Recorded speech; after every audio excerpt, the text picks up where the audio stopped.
Okay.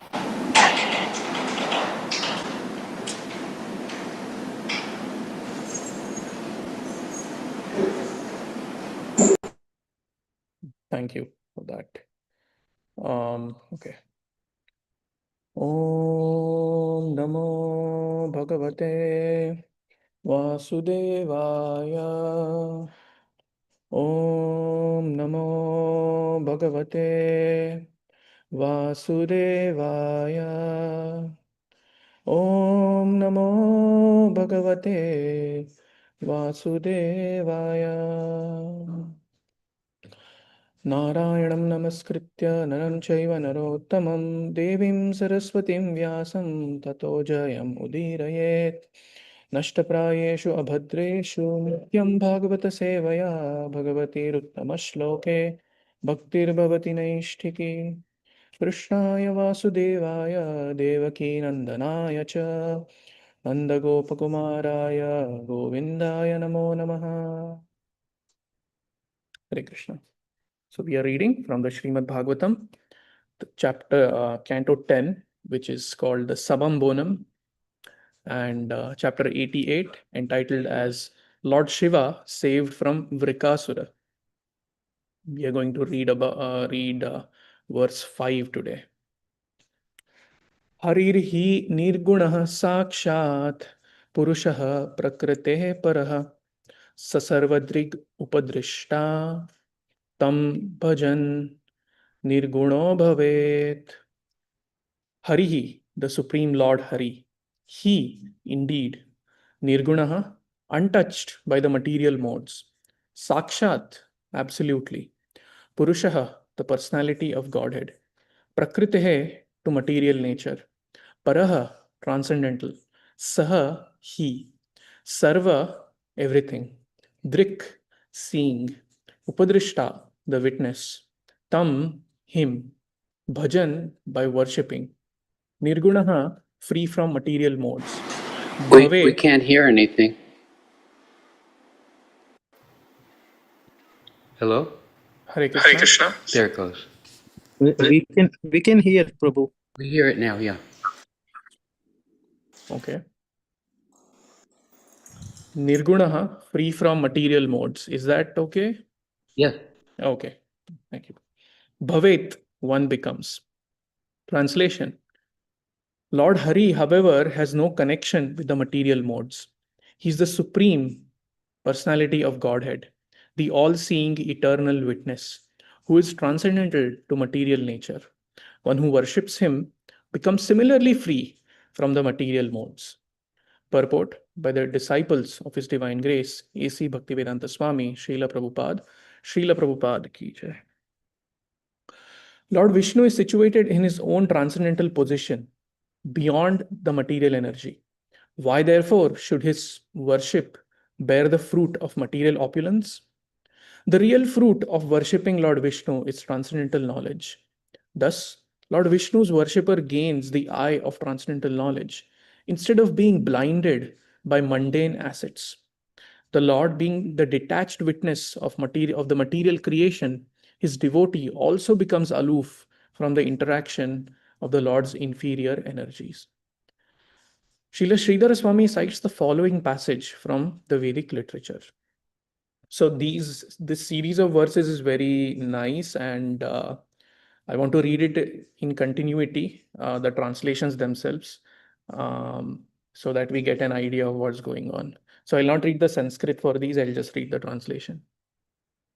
When the absolute reality associates with the modes of nature, he assumes two different kinds of form in this world, according to whether his spiritual qualities are manifest or not. Thus, he acts like a reflection and its further secondary reflection. The modes of goodness, passion, and ignorance, whose individual natures are peaceful, violent, and foolish, are personally regulated by Lord Vishnu, Lord Brahma, and Lord Shiva, respectively. Lord Vishnu's peaceful mode of goodness does not differ substantially from his original spiritual qualities, although it is only a partial manifestation of them within this world. Thus, Lord Vishnu's mode of goodness is never tainted by agitation in passion or delusion in ignorance. By the mode of passion and ignorance, on the other hand, The original spiritual qualities of Lord Brahma and Lord Rudra are obscure. Thus, these spiritual qualities appear only partially as separated material qualities. Therefore, focusing one's consciousness upon Lord Vishnu, the embodiment of all goodness, leads one to liberation. Such God consciousness also generates material success as a byproduct, but its proper nature is pure spiritual ecstasy. According to their mode of worship, devotees of Brahma, Rudra, and other demigods obtain the limited success of material opulences. Eventually, they may possibly become qualified for full liberation. The same idea is echoed in the following statement of Srimad Bhagavatam 1 to 23. Shreyamsi tatra khalu sattvatanor nirnam syuhu. Of these three, Brahma, Vishnu, and Shiva, all human beings can derive ultimate benefit from Vishnu, the form of the quality of goodness.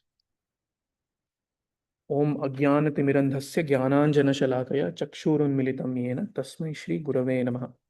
Shri Chaitanya Manobhishtam Sthapitam Yena Bhutale Swayam Rupa Kadamahyam Dadati Swapadantikam Vande Manu Shri Guravo Shri Yuta Padakamalam Shri Guru Vaishnava Shri Rupam Sagarajata Sahagana Raghunatham Tam Sajivam Sadvaitam Savadutam Parijana Sahitam Krishna Chaitanya Deva Shri Radha Krishna Padan Sahagana Lalita Shri Vishakhan Vitam Nama Om Vishnu Padaya Krishna Krishnaaya Bhutale Srimate Bhakti Vedanta Swami Niti Namine Namaste Saraswate Deve Gauravani Pracharine Nirvishesha Shambhavani Paschatya Deshavani Krishna Prem Padayate Krishnaya Krishna Chaitanya Gauratvishe Namaha He Krishna Karuna Sindho Dinabandho Jagatpate Gopesha Gopika Radha Kanta Namostute Tapta Kanchana Gaurangi Shri Radhe Vrindavaneshwari Vrishabhanu Sute Devi Pranamami Hari Priye Vamshakalpatarubhyascha Kripa Sindhubhya Eva cha Patitanam Pavanebhyo Vaishnavebhyo Namo Namaha Jai Shri Krishna Chaitanya Prabhu Nityananda Shri Advaita Gadadhara Shri Vasadi Gaura Bhaktavinda Hare Krishna Krishna Krishna Hare Hare Hare Rama Rama Rama Hare Hare Mukam karoti vachalam pangum langayate girim yat kripa tamam vande Shri Gurum Deenataranam.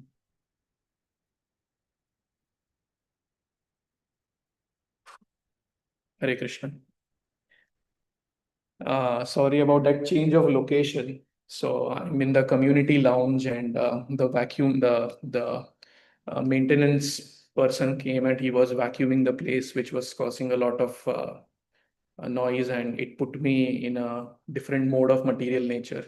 So I thought I'll come to a better place to be able to discuss this verse.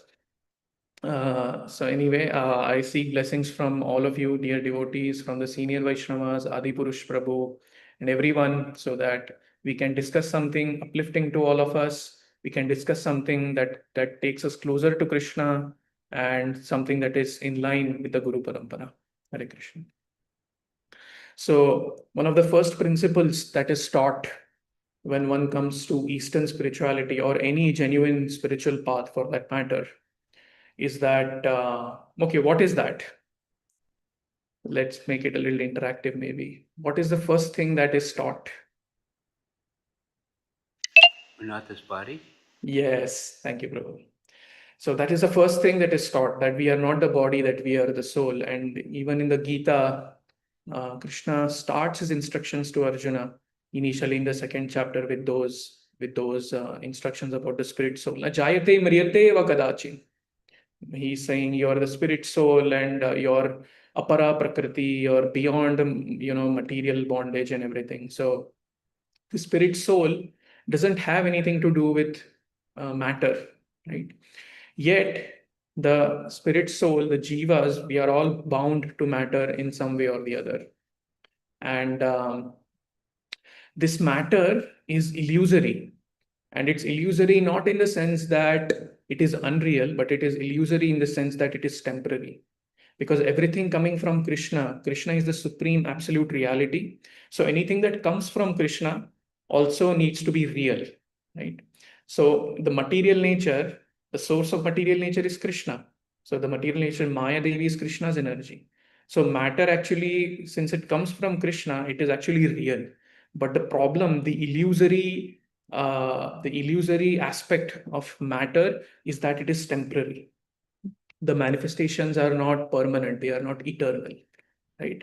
And Chaitanya Prabhu explains this with a very nice example where an animal sees a mirage in the desert and runs after it, right? So the mirage actually is not unreal in the sense that it is formed with, certain interactions of the light that happen, and that mirage is seen, right? And the real thing, which is the water, also exists. That is also a reality, right? The problem, though, is that the animal perceives the mirage to be real water. That is the problem. And that is why when it runs after it, although it is thinking it will get water, it is not getting water. So similarly, the jiva is real. Matter is also real because it comes from Krishna, but it is temporary, though, as we saw. But when the jiva thinks that matter can give me unending happiness, that's where the illusion begins. So, in one sense, we can say that illusion is when we ascribe the property of one thing to another thing which does not really possess that property. So, eternality, unending happiness, bliss, it is not really there in matter. But when we, in our conditioned state, we ascribe that property of unending happiness to matter, that's the illusion that the scriptures talk about. That's the illusion that the Shastras urge us to give up, right? So the jiva is bound in this material nature, and the agent who keeps the jivas bound is Maya Devi. And one of the purports, we'll see that purport, very beautiful purport, on 175, Bhagavatam first canto 7 chapter 5th verse, which describes the meditation of Vyasadeva, where he's this famous verse, Yaya sammohito jiva atmanam trigunatmakam. So he's saying that these jivas are entangled, although they are actually transcendental, they are entangled into these three modes, the material nature. And so it's Maya's thankless task to keep us bound in this world. And Krishna calls her his Maya. Daiviya Esha Gunamai Mama Maya Duratya. So she is actually Krishna's agent, who is delegate to whom Krishna has delegated this thankless task of keeping the souls bound to matter. Now, Maya Devi uses a mechanism which is described in this verse, which are the three modes of the material nature. We must have all seen that picture where there is a jiva and there are three women behind the jiva, and the three women have ropes, and they are as if controlling the jiva with those three ropes, just like how what is that puppet, just like how one controls a puppet in a puppet show with ropes.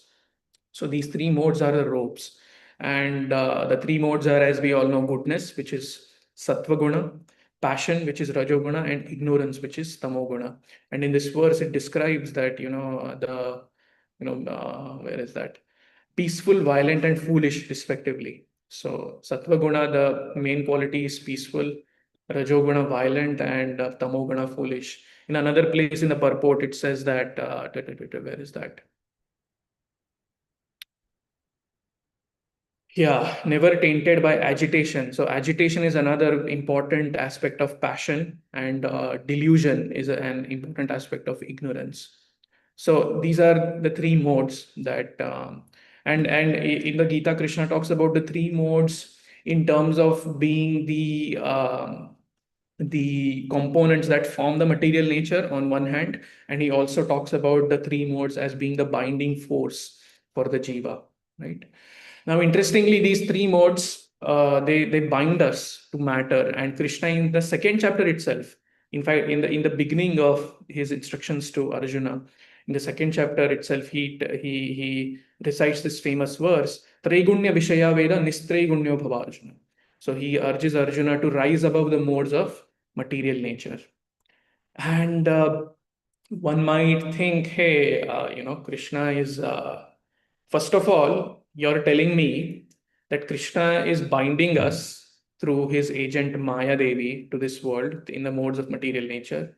And on the other hand, you're telling me that Krishna is telling Arjuna to rise above the modes. What is this? Why did Krishna put us in this material illusion to begin with? And this is where I want to take you all to this very beautiful verse in the Bhagavatam 175. Let me share my screen here.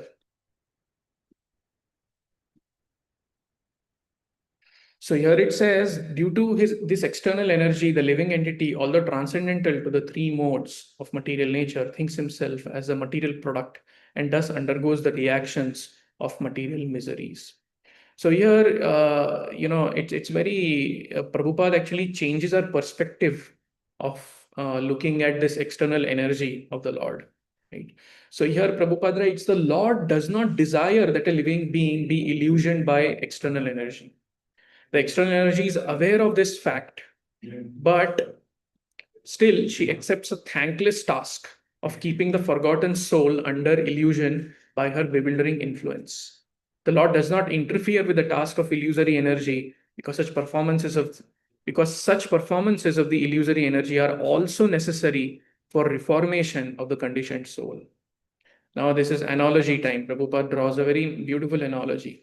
An affectionate father does not like his children to be chastised by another agent, yet he puts his disobedient children under the custody of a severe man just to bring them to order. But the all affectionate Almighty Father at the same time desires relief for the conditioned soul, relief from the clutches of the illusory energy. The king puts the disobedient citizens within the walls of the jail, but sometimes the king, desiring the prisoners' relief, personally goes there and pleads for reformation, and on his doing so, the prisoners are set free. So similarly, the Supreme Lord descends from his kingdom upon the kingdom of the illusory energy and personally gives relief in the form of Bhagavad Gita, and where he gives transcendental knowledge, and where he finally says that one who surrenders unto the lotus feet of the Lord is set free by the order of the Supreme. This surrendering process is the remedial measure for getting relief from the bewildering ways of the illusory energy. And then Prabhupada further goes to say how this surrendering process is completed by the influence of association. And Prabhupada mentions about the influence of the speeches of saintly persons and how that invokes transcendental loving service into our hearts for Krishna. By giving us a taste for hearing about the Lord, right? And now this is very interesting. This is where Prabhupada changes our perspective of looking at the external energy of the Lord. So here he says this means that the conditioned souls are being reclaimed by the Lord both ways, namely by the process of punishment, by the external energy of the Lord, and by himself as the spiritual master within and without. So this is a very, it gives us a practical glimpse into how we can actually approach the external energy of the Lord. We can see her as the agent of the Lord himself, and we can see her as somebody who the Lord has delegated this task of purifying us. And it's actually the benevolence of Krishna that is coming through this suffering or the tough position that we are in. So it's a very sublime consciousness, very high consciousness, but it's something that every genuine spiritualist strives to achieve. Tattenu kampam susamikshamano bhunjana evatmakritam vipakam. So like that, when with gratitude we see everything as being the mercy of the Lord, that surrendering process becomes even more sweet and becomes fulfilling. So then yeah, so that I wanted to cover that purport, and Prabhupada there covers very beautifully that how the Lord putting us in illusion in under the influence of the external energy, as well as manifesting himself to reclaim us, are both manifestations of his mercy. Now we saw that, we just discussed how in the second chapter, Krishna urges Arjuna to rise above the modes of the material nature. And all the way in the 14th chapter, where Krishna actually describes the modes of the material nature to Arjuna, he ends that chapter by with this famous verse, which Prabhupada very often he quoted, Mam cheyo vibicharena bhakti yogena sevate sagunana samatityaitanam brahma bhuyaya kalpate. By practicing bhakti yoga, actually, we can rise above the modes of material nature. So, again, yeah, this is, I used to often wonder, Krishna has described the modes of material nature so much in detail. He has described them in so much in detail in the 14th chapter, and even in the subsequent chapters of the Gita, Krishna describes various things in the three modes: faith in the three modes, charity in the three modes, action in the three modes, and so many things. But then he is saying, just engage in bhakti yoga, you will be beyond the modes, right? So, what is even the point of Krishna mentioning all these, the details about the three modes? But there is a purpose. If Krishna does something, there is a purpose to it, right? And the purpose is so that we can get transcendental knowledge and we can see things as they are. And when we see things as they are, we'll be able to navigate it with the help of our guru, with the help of the Vaishnavas, with the help of Shastras. We can navigate this world and go closer to Krishna. So surrender, Prabhupada mentions in that purport that we just saw, is a remedial measure, to rise above the modes of material nature. And Krishna says in the Gita, Dhaiviya Esha Gunamai Mama Maya Duratyaya. One speaker, I think it was Radhanath Maharaj, was saying that this verse, and there is one more verse in the Gita which are very, very important. If we can understand these two verses from the Gita, then we can actually we can very swiftly advance in spiritual life. And one of those verses is this: Daiviya Esha Gunamai Mama Maya Duratyaya. Mamevai Prapadyante Mayametam Tarantite. So Krishna is saying, he's again and again. So Krishna is saying the topic of the modes of material nature comes very often in the scriptures. And also this theme that by surrendering unto the Lord, we can become transcendental to the modes of material nature also comes repeatedly in the Shastras. And this surrendering process is bhakti yoga, as we know, is consisting of the 9 processes of bhakti: Shravanam, Kirtanam, Vishnu Smaranam, hearing about the glories of the Lord, chanting the glories of the Lord, remembering the Lord, offering prayers to the Lord, worshipping the lotus feet of the Lord, performing deity worship, developing a mood of friendship with the Lord, and then developing a mood of servitude towards the Lord, and then finally offering everything that we have to the lotus feet of the Lord, Atma Nivedanam. So, like this, there are these 9 processes, but this process of surrender actually starts when we start hearing about the Lord. When we start hearing about the Lord, especially about Srimad Bhagavatam, because Srimad Bhagavatam is the ripened fruit of Vedic knowledge. Even after all the Vyasadeva compiled the Vedas, the Upanishads, the 18 Puranas, and everything, still he was dissatisfied. And that's when Narad Muni comes and he mentions about, he first of all, he urges Vyasadeva to write about a scripture that exclusively glorifies the Lord. And then he narrates his own story about how he got connected to those Mahabhagavats and how he served them and he tasted the remnants of food left by them. And by that, how he eventually came to the state that he is in, right, as Narad Muni. And the verse that we actually, Yaya Sammohito Jiva, that is actually the meditation of Srila Vyasadeva immediately after Narad Muni leaves. So Narad Muni tells all these things, urges Vyasa to write scripture glorifying the Lord exclusively. He narrates his own story about bhakti, and then he leaves. And that's when Vyasadeva goes into meditation, and that's the verse that comes. So it's his meditation actually, Yaya Sammohito Jiva, right? That the jivas are actually transcendental, but they are entangled because of illusion, because of the misconception that we all have. And now coming back to this act of hearing, the surrender process, as we said, starts with hearing about the Lord. And in his Markine Bhagavad Dharma, Prabhupada writes at multiple places actually, Rajastamo Gune Era Sabai Yachana. All these people here in the United States, they are influenced by the modes of passion and ignorance. And well, not all, most we can say. And so, how will they understand your message, dear Lord? Prabhupada is reflecting like this.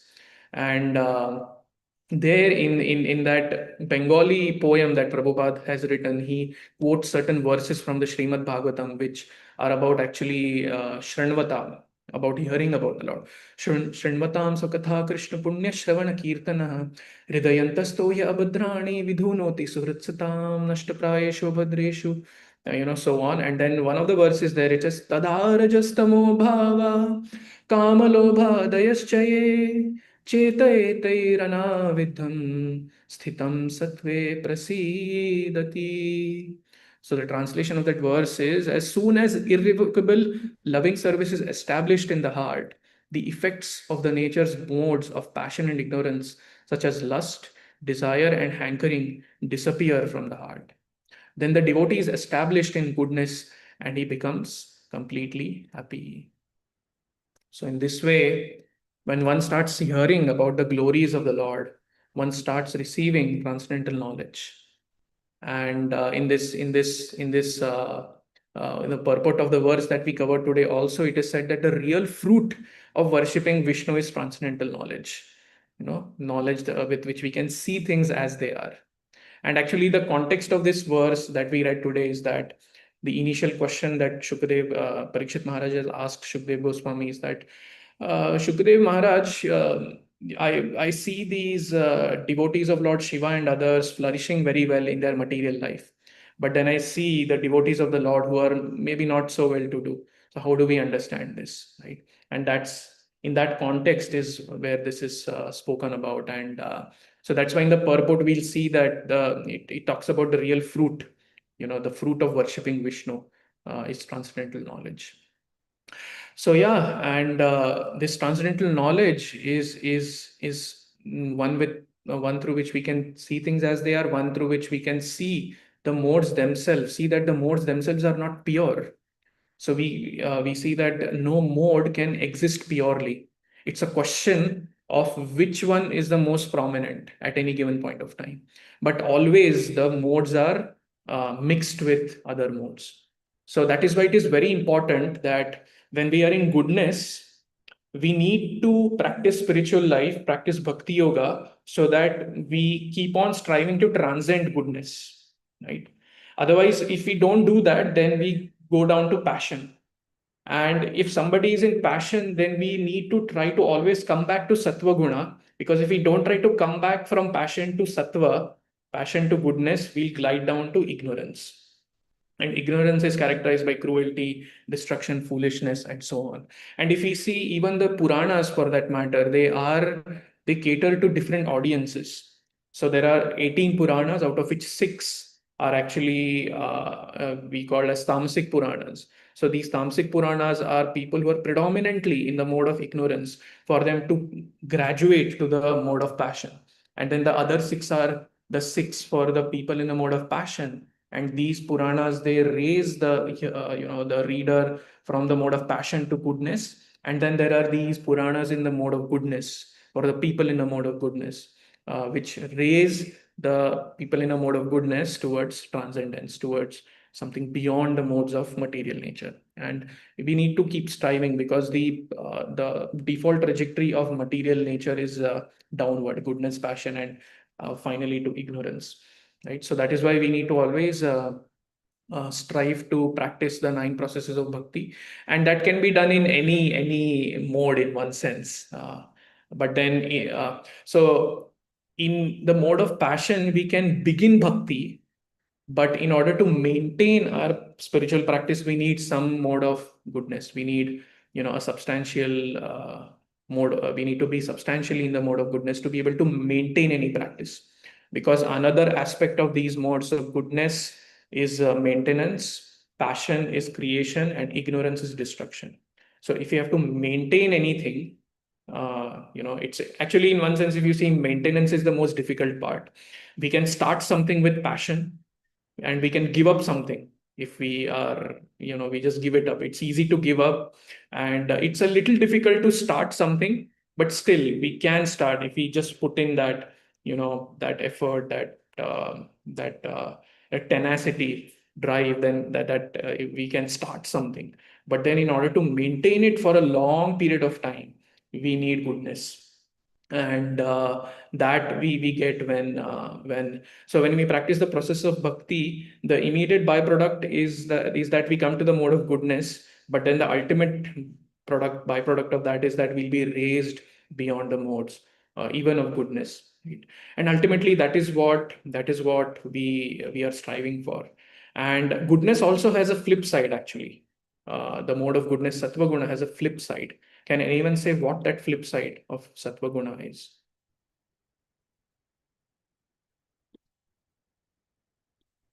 So we say that, so we should be in the mode of goodness, but there When is we become proud, yes. So sattva guna, great pitfall of sattva guna is that we might get overcome by pride, and a sense of contentment, to such an extent that we don't want to explore any further. And this I've seen in my personal life experience also. I had a friend who was so much in sattva guna, and I remember we would read the Gita together. We would we would live together, and we would read the Gita together, and we would discuss the Gita. He was also very philosophical in nature. That is another aspect of sattva guna, that people are we try to think deeply about various realities of life. But then he used to engage in all these sattvic activities in college also, like writing drama scripts, and all those kind of sattvic activities, we can say, in one sense. But then he never took to bhakti, in the sense that the way the Lord describes man mana bhav mad bhakto, chanting the holy names of the Lord. So the mode of goodness, it is a springboard to transcendence, but we have to be very careful, because it can become a binding force also, if we are not careful. If we become too self-content, and if we become too satisfied with whatever we have, whatever we are in sattva guna. Anyway, finally, I'd like to conclude with a verse in the 15th chapter of the Gita. Utkramantam sthitam vapi bhunjanam vaguna vitam vimudhananu pashyanti jnana chakshushaha. So the foolish cannot understand how a living entity can quit his body, nor can they understand what sort of body he enjoys under the spell of the modes of nature. But one whose eyes are trained in knowledge can see all this. Jnana chakshushaha, Krishna is saying. And that is what we receive. The Jnana Chakshusha, the transcendental knowledge, is what we receive when we practice the 9 processes of bhakti and try to go closer to Krishna. And through that, we'll be able to see things as they are. And through that, we'll be able to finally navigate our path and go closer to Krishna. So, yeah, that's all I had. Thank you very much, dear devotees. If there are any reflections, questions, corrections, please. Hare Krishna. Hare Krishna. You can hear us okay? Yes, Prabhu. Thank you very much. Super clear, very profound presentation. Thank you. The point that we're bound up. I was listening to Vaisheshekha Prabhu's class last night. He was saying the modes are like ropes, that we are bound up. And you mentioned just now being under the spell of the modes. There's things that we don't see. And the point that Srila Prabhupada gives us, we're praying to Prabhupada what to say, is that a person who is bound up cannot free himself. The presence, the assistance, the mercy of the spiritual master is absolutely essential. Nishamati stavata rukama. One must take shelter of a pure devotee. who has nothing to do with this material world, but is simply engaged in devotional service to Krishna.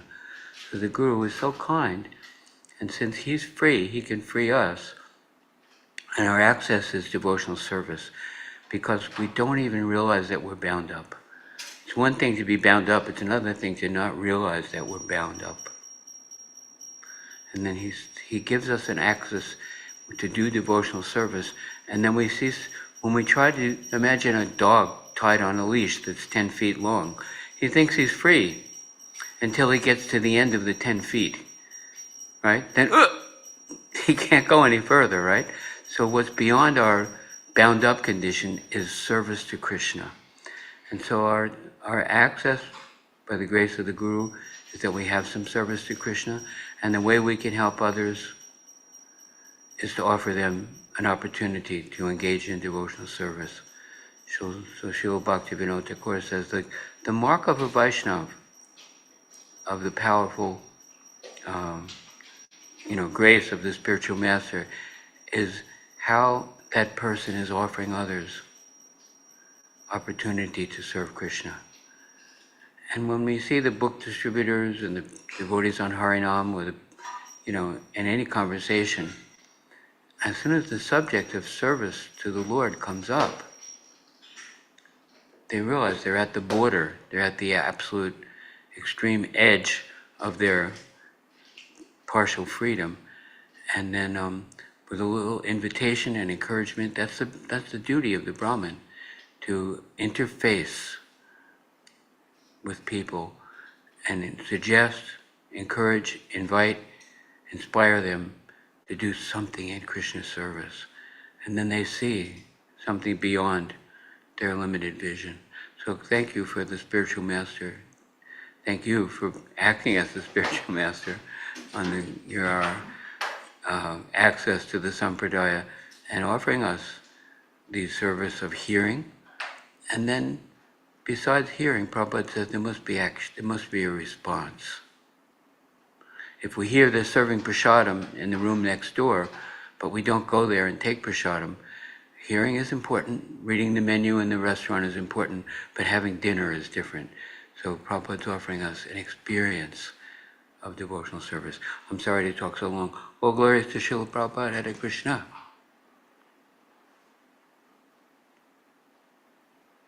Good to mention Guru.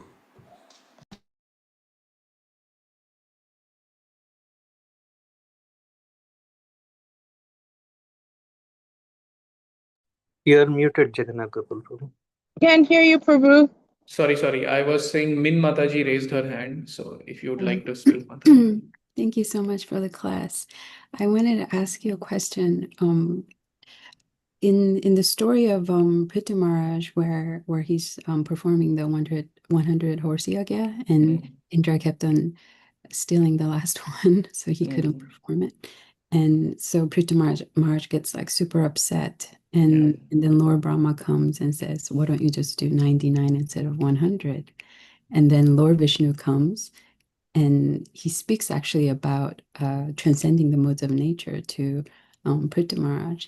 And so I was wondering, what Prithu Maharaj does for his kingdom is just so remarkable, right? He sees that people are starving and in need of food, so he gets them all the necessities and does the yagya.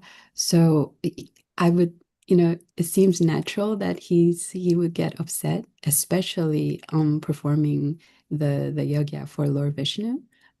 So I feel like maybe there's something I'm not understanding there, how that situation leads to Lord Vishnu speaking about, telling him, basically, don't identify with your body, rise above it, above the three material, the three gunas.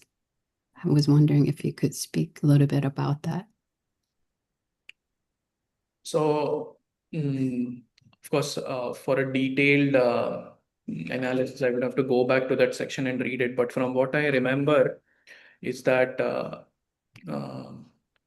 so when the Lord appears in front of us, right? The Lord appears in front of us That can be for two reasons. One is that he's pleased with us, that therefore he appears before us. Or actually, that's the only reason why the Lord would appear before someone. Otherwise, unless the Lord is pleased with us, the Lord won't appear. So, in the case of Prithu Maharaj, also, the one thing that he did, of course, as a king, he was doing it, doing everything, the Ashwamedha sacrifices, and he also chastised Mother Earth so that she started giving grains and everything. He did do all those things, and he did that in the mood of service, right? But then when he started doing the Ashwamedha sacrifices, and Indra, although he was doing it for the benefit of humanity, and then Indra started stealing these horses. So the immediate reaction of Prithu Maharaj, which is actually justified because he was a king, is he was trying to retaliate. He was trying to stop Indra from doing that. He was trying to, chastise Indra, but then Indra kept coming back, kept coming back. Now, what happens in the story is Brahma actually appears there and he says, "Look, you need to stop this. You need to stop this, because if you don't stop your Ashwamedha yajnas right now, then Indra will, create more havoc in the world. So Indra will create more havoc in the world. So sure, you may be doing it in the mood of service, in the mood of welfare of humanity, but still, in this particular situation, it appears that if you continue doing this, then that will just rile up Indra even more, and that will cause more damage than good. Right? That is why you need to stop. And the lesson there is that Prithu Maharaj, although he was confident of his own analysis of why he is doing what he is doing, still he subordinated himself to what Lord Brahma was saying, who is a Paramahamsa Vaishnava, right? So he's a great devotee. He's our Sampradaya Acharya. So that is what pleased the Supreme Lord. So sometimes we have our own, based on our understanding of what scripture is, based on our understanding of what things are, we might do something. But then, if what the sadhus tell us, if what our guru janas, like the devotees who are like our spiritual masters, they tell us to do something which may differ from our own analysis, so then humility is in accepting that. It's difficult, but humility is in accepting that. And that's what Prithu Maharaj did. And that's what pleased the Supreme Lord. And then he appeared. And in terms of his Is- specific, sorry. Doesn't the Shastra say that if your guru asks you not to chant, not to do service, not to do a yagya, you're free to reject that and move on? And Yes. sometimes we, take advantage of that particular statement in the Shastra and go on with our own ideas. Hmm. Yeah, so it's again, as I said, it's a balance of Guru, Sadhu, and Shastra. It's not like we have to, first of all, we have to, in our own situation, in today's day and age, we have to do our due diligence to understand who a true Guru is. And that is again, so a Guru is a Guru because he follows Shastra. Sadhu is a Sadhu because he or she follows Shastra, right? So that is the benchmark. So, and once we know that somebody is a genuine guru, then one thing is that we can rest assured that they will never tell us to do something against the Shastras. And the other thing is we need to understand that yes, there might be something that they may tell us to do which might differ from our own analysis. And in that case, so all this in place, Guru, Sadhu, Shastra, our due diligence has happened in choosing the right Guru. All this in place, and the Guru's instructions being in line with the Guru Parampara, with the Shastras, all this thing in place. And then if the Guru's instructions differ from our analysis, then we need to subordinate. Yeah, we can discuss more in the afterglow. Thank you, Prabhu. Darshan time, dear devotees. Sankirtanya?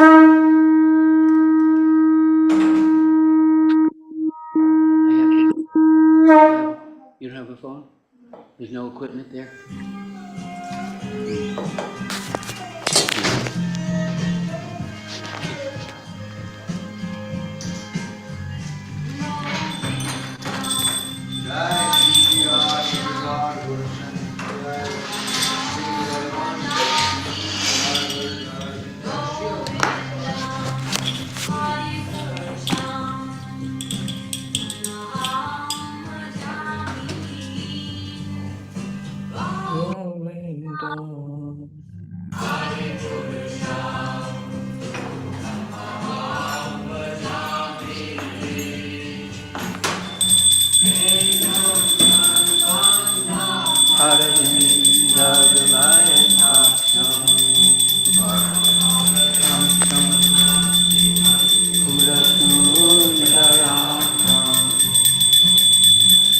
Ananda Bhakto Kamaniya Vishesha Soha Govinda Adi Purusha Samahami Govinda Adi Purusha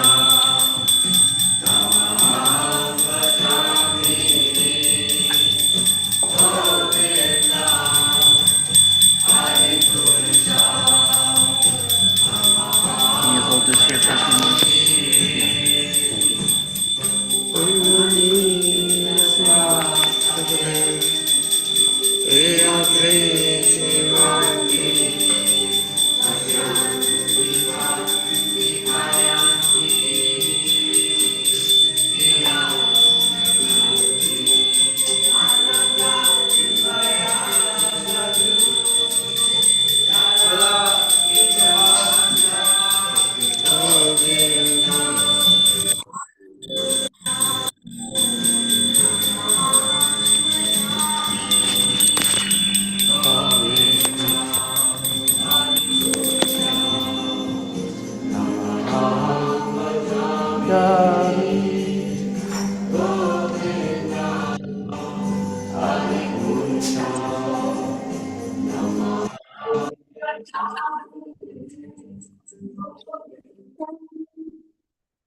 He opens my dark eyes, fills my heart, is my heart, but from him instead created things. By him is destroyed. The Vedic scripture seals his character. Our spiritual master, the ocean of mercy, within the whole of the master of the belief. Amen. Your day, Lord, your fame is spread over the three worlds. We take shelter with us, which is Prabhupada Ki Jai.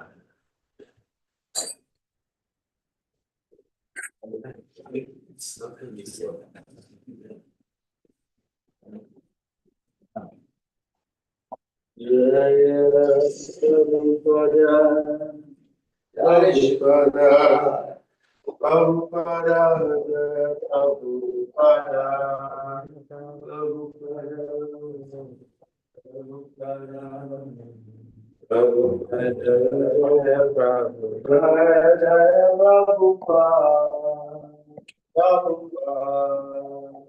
Prabhupada,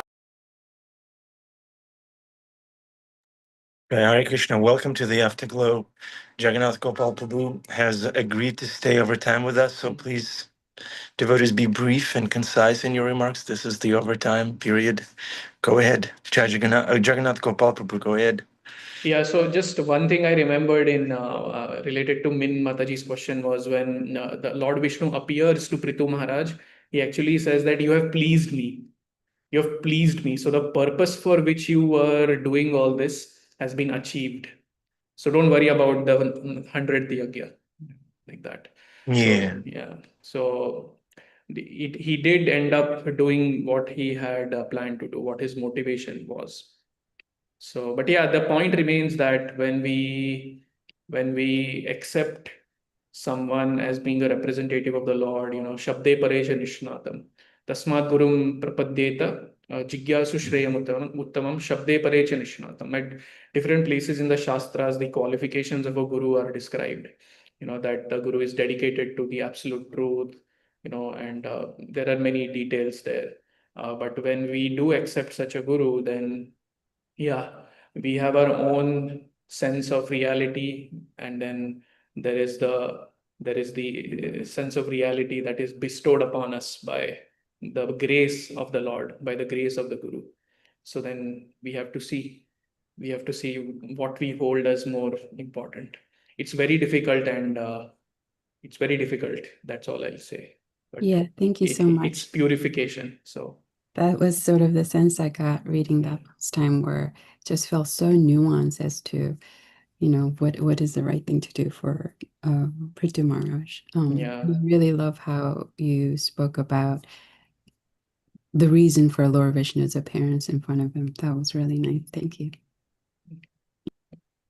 Hare Krishna. Stephanie has her hand up. Hare Krishna, thank you for class. So I have been, obviously devotees have been talking to me about Maya Devi, and I always felt like she was against me, always. But you just made it so clear, like it finally clicked this morning, that what a great analogy, even like as if you had to send your kid to a rehab or something, and that child is so angry, it's so restrictive, and they can't do what they normally want to do. But the parent knows that that is what is going to set the child free. So that just really all clicked for me this morning, and I really appreciate it.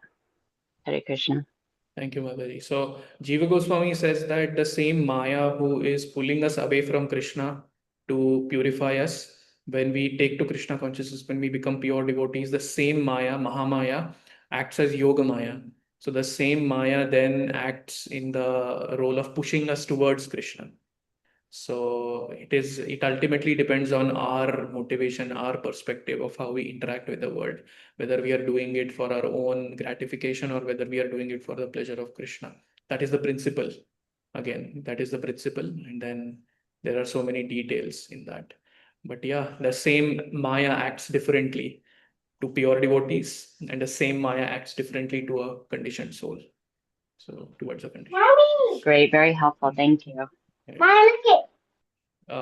Yes, Bhima Prabhu has his hand raised, and there is also a question very nice question by Hemangi Mataji. If we're going to stick out the time, go ahead, and the very nice question you should answer from Hemangi. And then I'd just like to say, just briefly, relate a personal experience with the difference between Yoga Maya and Mahamaya. Sure, bro. Yes. Yeah, Yes. Hare Krishna. So the question is, Hare Krishna Prabhuji, very insightful and clear class. As you mentioned about your friend being in the mode of goodness, we have few friends who believe in karma and act in goodness. How can they be inspired in Bhakti Marg? Yeah, this is again a very relevant and often discussed question. So one way is we can present bhakti to them in the way that is appealing to them. If they are in Sattva Guna, sure, if they are in the mode of goodness and they think doing good is the ultimate thing, then we can ask them. So, okay, fine, you do good, you do a lot of good in life, but then what? Then what after that, right? Does that give you ultimate happiness? Although they may say that, yeah, it does give us ultimate happiness, but then we'll have to see ways and means how to show them that this is not it. Just doing good to everyone is not it. It is included in bhakti, in the sense that when we practice bhakti, we do the ultimate good to people around us by giving them bhakti. But then in terms of mundane philanthropy or mundane altruism, that is not the end of it. And so there is a very nice purport in the first canto. This is for the verse where Sutta Goswami is saying to the sages in Naimisharanya that your questions are all very good, dear devotees, but I am going to explain to you, I'm going to answer your questions as far as my realization allows. And in that purport, in the purport to that verse, Prabhupada writes that personal realization is when we are able to present Krishna consciousness in a way that is relevant to the audience. So when we try to understand the audience and based on the needs of the audience, we try to present Krishna consciousness. That is what Prabhupada says is personal realization, which is very interesting again, because personal realization is something you would think is something related to me, but Prabhupada flips the perspective there, and he says when we are able to present based on the needs of the audience, that is personal realization. In any case, what I am trying to say is.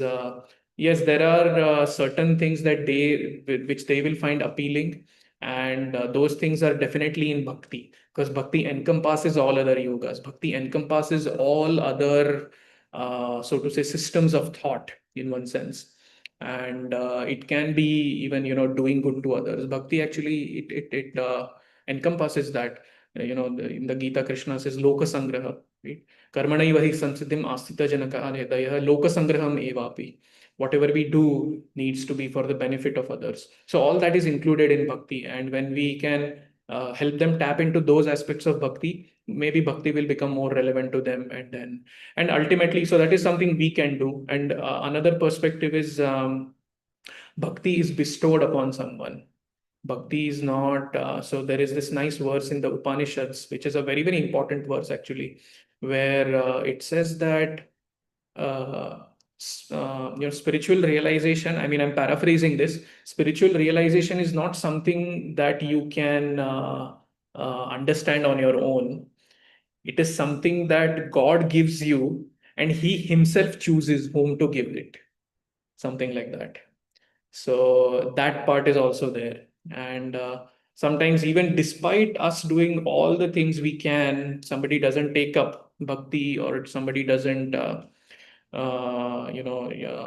take it up in the way we define bhakti, then we might become morose. But then we can understand that yes, we should do what we can do, but then in the end, it's the Lord who chooses whom to and then there is so much, their own sukriti that they have, that has to come to a level where they can take to bhakti. So many factors are there, but yeah, we can try our best and then ultimately leave it to Lord's grace.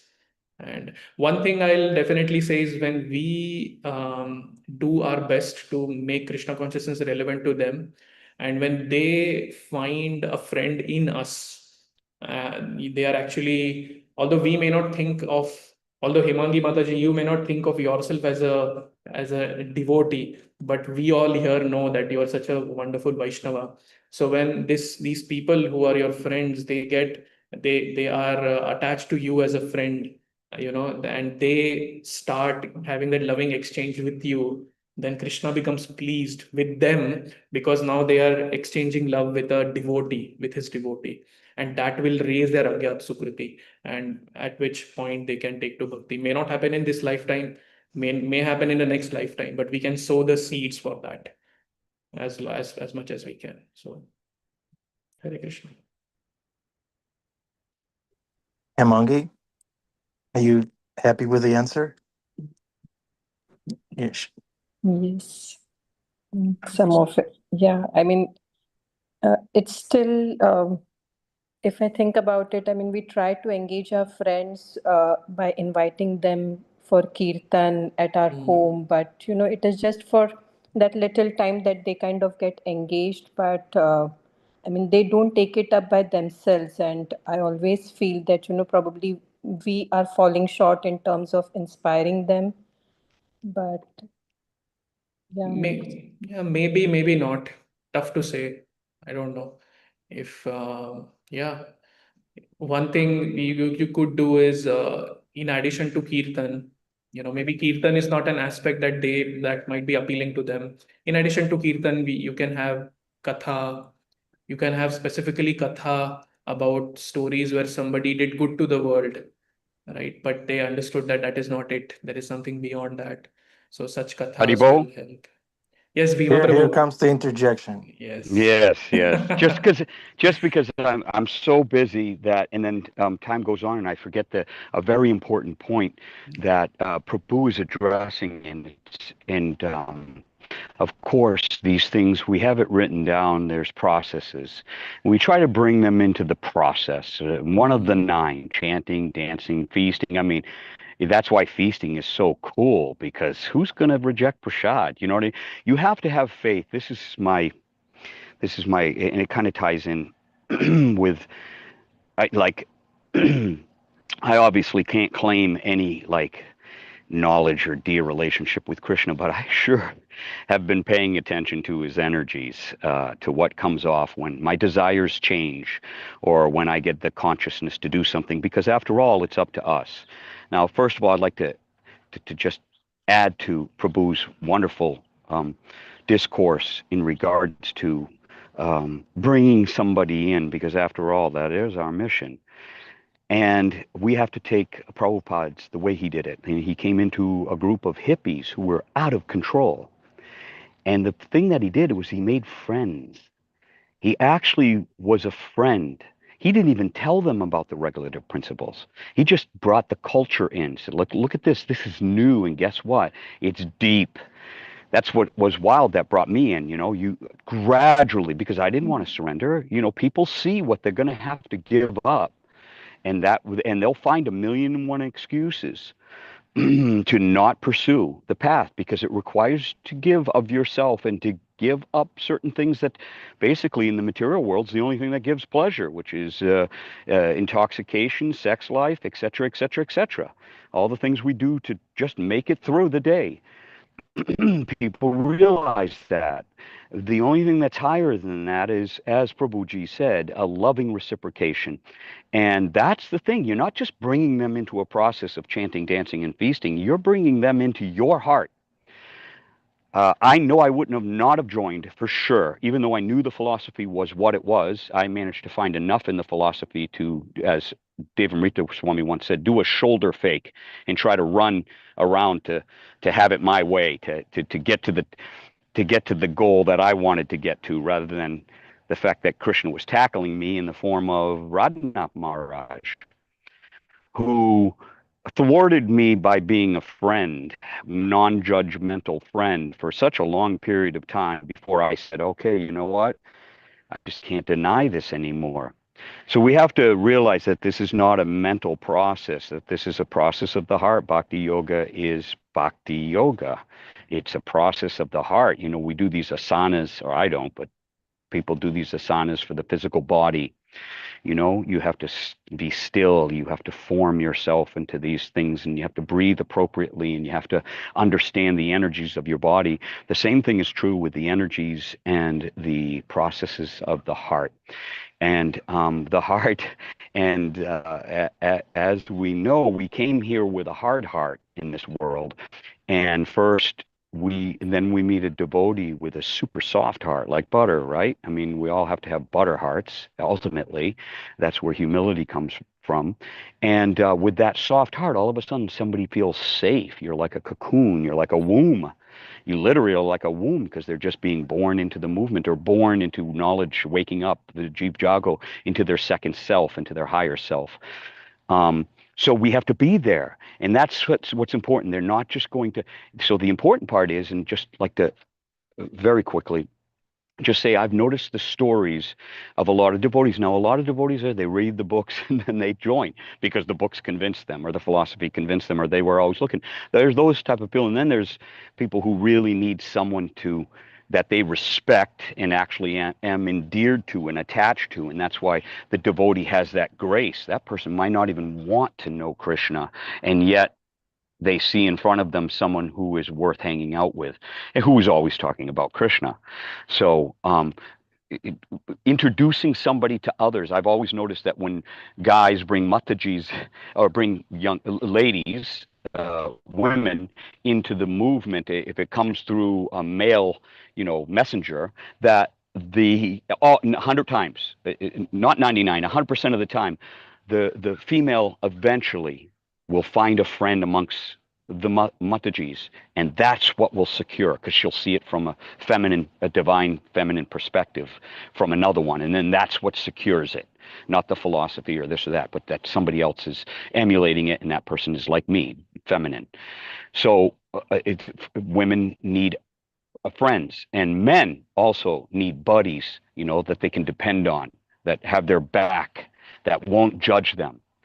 So it goes to show that we have to be open, kind-hearted, soft-hearted, and willing to go that extra mile of spending time listening to someone's griping about the material world and sharing. I don't know. There's so many stories that people say that, even one of our great devotees, Vishnu John, they had back in the day brought somebody into the van, and all he talked about was music, because Vishnu John had a huge background in music, and he befriended the guy on his terms. And by befriending the guy on his terms, the person just eventually said, I got to become a devotee, because a guy that I really like and respect and who's talented is a devotee. So why shouldn't I take a look at this idea that God is Krishna, etc.? So that being said, just one short thing, if you pray to Krishna to show you the material world, and you are sincere about that, he will unleash Mahamaya. He will, based on your desire. We have to be in touch with what we really want. And if you find your desires to be at odds with what the movement tells you and the philosophy, because it's still going to be there. That's why we're in the material world. We're at odds. And but if you do one thing, which is pray, Lord, listen, this is my weakness, or this is what I want, this is what I desire. But you take care of things, please. And then pay attention. Then have patience. Prayer and then patience. And pay attention to, especially if you're amongst the devotees and you are somewhat sincere, Krishna will do his magic, Yogamaya. Then Yogamaya will come along. So you might want Mahamaya, but then Krishna lets Yogamaya show you how that desire can be dovetailed in his service. Whether you're a manager, a fighter, a prasadam addict, a singer, whatever that thing that you deeply desire, Krishna can use that. And if you surrender that desire to Krishna, not that you don't do it and that you don't desire, let's just say you desire having a partner in life, pray to Krishna and wait. Don't do things of your own will. Let Krishna, and then you get this faith, because then you see that Krishna's handing you everything you could possibly want. Krishna is the desire tree. We never talk about how Krishna gives and how to go to Krishna for things and stuff like that. We always say, we just could give and be sacrificial and stand in line that stretches across the universe. Das, das, das, das, das, anu, das, anu, das. And you're nothing, and you're infinitesimal, and nothing you do matters. That's not true. Everything you do matters. And Krishna wants to facilitate it, just like a father wants to facilitate their child in their dreams. So we always have to remember that Krishna is the doer. He's the one that brings people in to his circumference via the devotees, and he's the one that fulfills every desire, whether it be being a brahmachari so that you can concentrate and focus and develop the power of single vision, or that you want to spread yourself a little bit out to the world and be a responsible householder with a beautiful marriage that's based on heading towards Krishna. Just have faith in that Krishna is going to take care of everything. All you have to be is sincere. Hare Krishna. Beautiful, Prabhu. Thank you so much. Really beautiful. Thank you. Any- Hemangi, if they are into piety, then take them to New York. Let them join Adi, Purusha, Prabhu, Angel, and Das for the food distribution. Or get them on the phone with Adi. One phone call with Adi. One ride in the car with Adi, Purusha, Prabhu, and they will never be the same. And that's because Adipurusha Prabhu represents his guru, Srila Prabhupada. That's because Adipurusha Prabhu is detached from the outcome. It's because Adipurusha Prabhu loves them for who they are. doesn't want anything from them. And And people he's sense it. crazy. And He's crazy, crazy for yes. devotional Yeah. service. He's crazy for devotional service. There's not a sober thing about him when it comes to devotional service. He's Yeah. simply intoxicated. He gets his pleasure from devotional service. He's Adi like Purusha is a sense enjoyer, a super sense enjoyer. he's a devotional service bulldozer. When it comes to devotional service, Adi Purusha Prabhu is unstoppable. So let them hang out with him and see what happens. Hemangi, thank you. Great question. Jagannath Gopal Prabhu, final instructions, please, for us. Well, I'm no one to instruct, but yeah, we can take inspiration from Prithu Maharaj. We can take inspiration from all these great souls mentioned in the Bhagavatam and practice Bhakti Yoga. And that way, as Bhima Prabhu so beautifully put, Krishna will start revealing to us. Krishna will start revealing to us how we can serve him, how we can transcend the modes, material nature, and come closer to him. So yeah, keep chanting, keep reading, keep hearing. Hare Krishna. Thank you. Thank you. Srimad Bhagavatam ki jai. Yeah. Jagannath Gopal Prabhu ki jai. Okay, Martine, why don't you recite the mantra today with full heart? Terrible. Hare Krishna, Krishna Krishna, Hare Hare, Hare Rama, Rama Rama, Hare Hare.